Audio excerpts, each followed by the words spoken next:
A very warm welcome back to your latest industry recap, and today's episode is a bit of a special on the United States, with coverage on two airlines forecasting for the future. Why not begin with the first one, United Airlines, who are preparing for a very important 2025, during which fleet growth will be another business area that will see adjustments. See, the airline is forecasting deliveries of 81 planes across the business, spread across 71 of your narrow-body jets and 10 wide-body. The airline's forecasting follows a record fourth quarter profit also being announced, which was well ahead of estimations and even analysts' predictions, obviously a positive here. However, the forecasting of 81 does ultimately represent a reduction of the 100 units that were expected based on their previous calculations. A reduction in aircraft deliveries does not come as a shock. United has been battling delayed aircraft deliveries for some time and has adjusted its growth to meet the inability to take on new planes. Growth estimations business-wide have dramatically reduced. This is something that, while unfortunate, United Airlines has absolutely not been afraid to confirm on several occasions.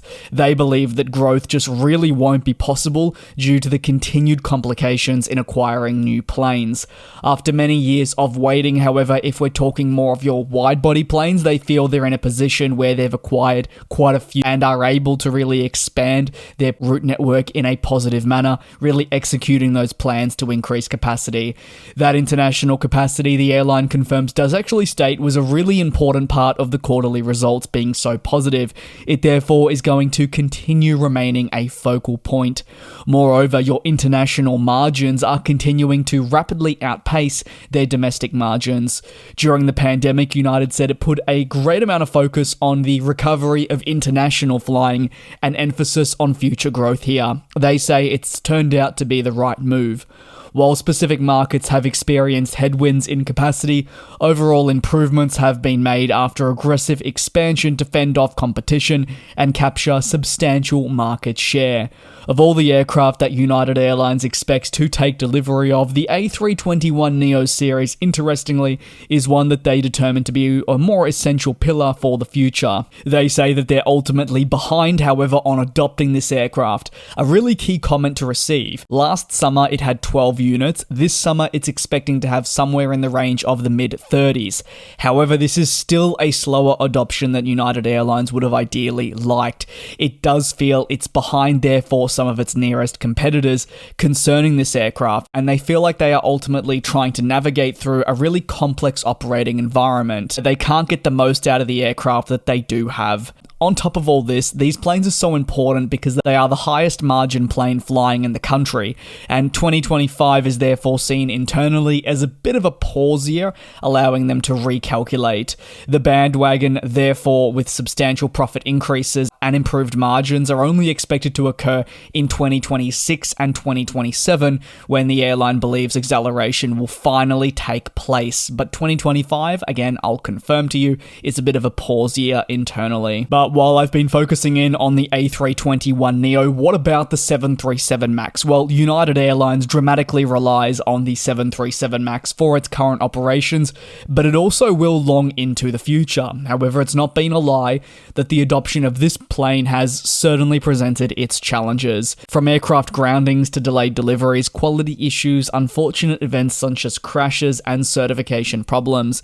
There's really never been a slow moment for this program across the last half decade. United says the MAX is a great plane, and they do remain very hopeful the 737-10 will be an essential aircraft for the future, despite being uncertified. Currently, the usage of the 737-8 and 737-9 is necessary, but there were a couple more comments made on the 737-10. United Airlines says that if this was to finally become available, it would actually be a really fantastic addition to help grow the business further. But there is so much uncertainty on when the plane will be certified and delivered. It makes it very hard for United, again, I'll reiterate, to grow in a positive manner. Over to the final story, that's American Airlines, who are preparing to grow their international fleet across the next 4 years, with several types helping propel the business forward.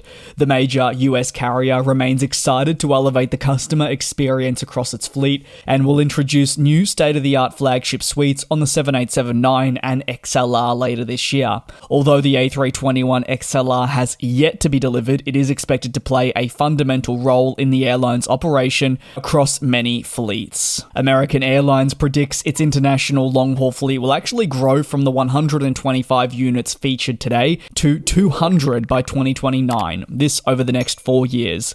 The arrival of additional aircraft from the 787 family and introduction of the A321XLR will be pivotal to achieving this fleet forecasting figure. Of the 75 aircraft expected to arrive in the coming years, American Airlines hopes that 40 of these will be for the A321XLR, with the extra long-range capabilities key for route flexibility and also easing pressures on other wide-body jets that are currently within their operation. Moreover, the A321XLRs will allow the opportunity to launch between new destinations, therefore your city pairings are going to dramatically shift, going to see greater point-to-point connectivity as the years progress, and this very flexibility that I speak about is exactly what Airbus is excited to offer its airline customers in the future, and why the jet has been a hit so far, despite having only entered the industry, say in the last 3-4 months. During a recent earnings call, American Airlines also addressed its fleet size and the benefits of retaining the amount of aircraft it does. The company has one of the world's largest single-aisle fleets,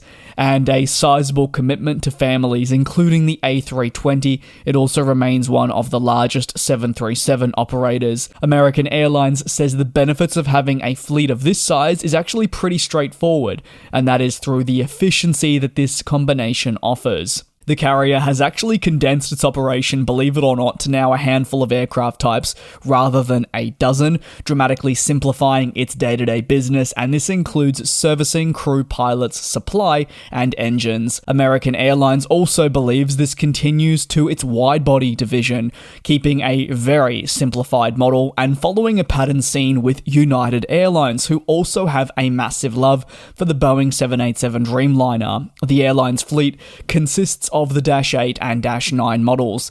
American Airlines says that customers love these planes and expect them to really continue acting as workhorses for many years to come. American Airlines, at the very least, does feel it's far better positioned than some of its competitors regarding that very fleet composition.